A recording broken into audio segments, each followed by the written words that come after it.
Shalom, bertemu kembali di program Membaca Alkitab dalam 3 tahun. Hari ini kita akan melihat dan belajar dari kitab Yesaya pasal 44. Ringkasan pasal. Sebelum kita melihat kitab Yesaya pasal 44 ini, kita perlu ingat bahwa kitab Yesaya pasal 43 diakhiri dengan sebuah peringatan tentang penghakiman yang keras. Namun itu tidak berarti bahwa Tuhan membatalkan janji dan rencana pemulihan atas Israel. Sebab itu seterusnya di pasal 44 kita melihat Yesaya kembali mengingatkan bangsa Israel bahwa Tuhan tetap mengasihi mereka dan akan segera memulihkan bangsa itu jika mereka sungguh-sungguh bertobat dari dosa, pemberontakan, dan perzinahan rohani mereka. Mari kita lihat garis besar Yesaya pasal 44.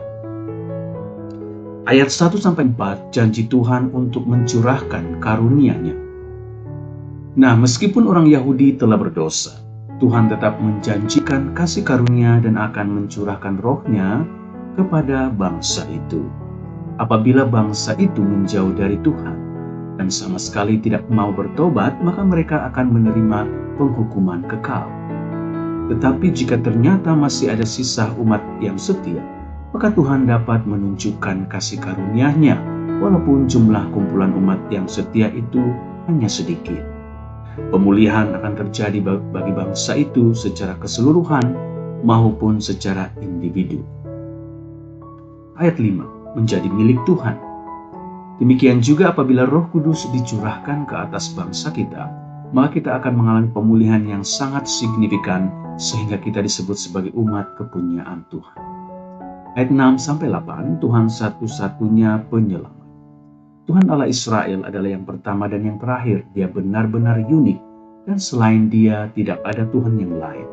Karena Tuhan adalah yang awal dan yang akhir, maka Dia hidup di luar wilayah waktu manusia.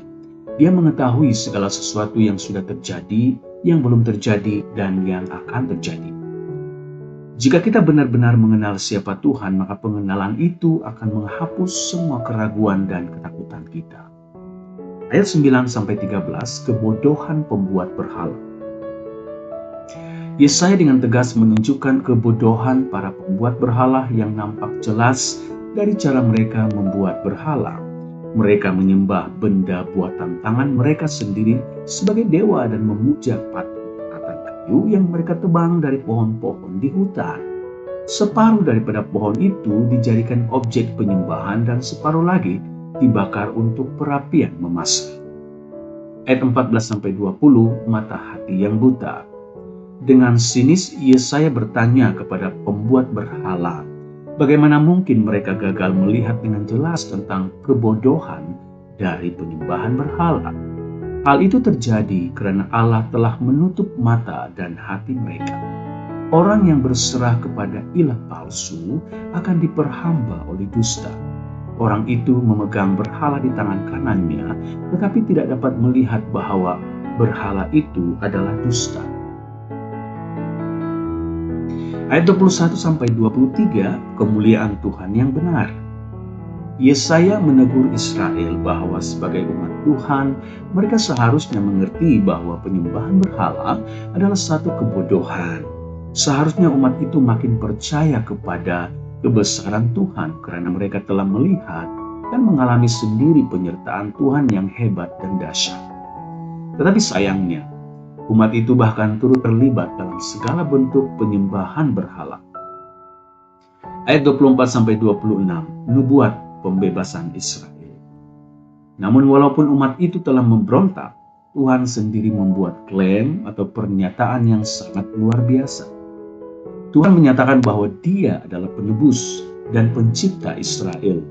Dia juga menciptakan setiap manusia dan segala sesuatu. Dia lebih bijaksana dan lebih besar dari siapapun. Dia meneguhkan janjinya dan memiliki otoritas atas semua ciptaan.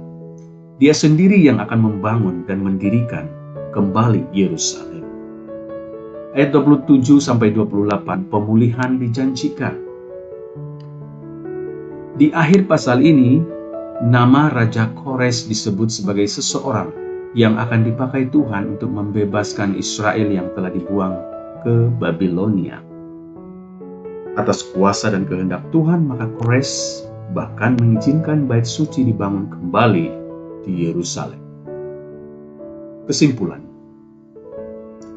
Yang pertama, Yesaya menulis nubuatan pembebasan ini lebih dari 200 tahun sebelum digenapi oleh Raja Kores di bawah kuasa Tuhan. Tuhan mengatur peristiwa kelahiran dan kehidupan Kores sedemikian rupa sehingga rencana dan maksud Allah sendiri tergenapi dengan tepat menurut perjanjiannya. Nama Yakub dan Yeshurun disebut sebagai perbandingan. Yakub berarti penipu dan Yeshurun berarti lurus hati. Perbandingan nama ini untuk menyatakan bahwa Tuhan akan membawa pemulihan kepada anak-anak Yakub yang mau bertobat.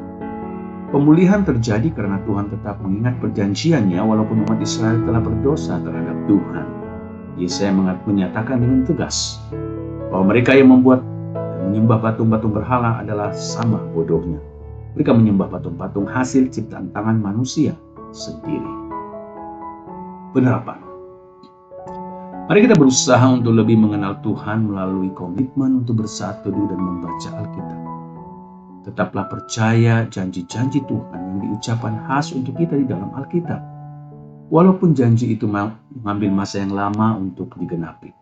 Percayalah bahwa Tuhan Allah turut bekerja di dalam segala sesuatu untuk mendatangkan kebaikan bagi umatnya yang mengasihinya dengan segenap hati.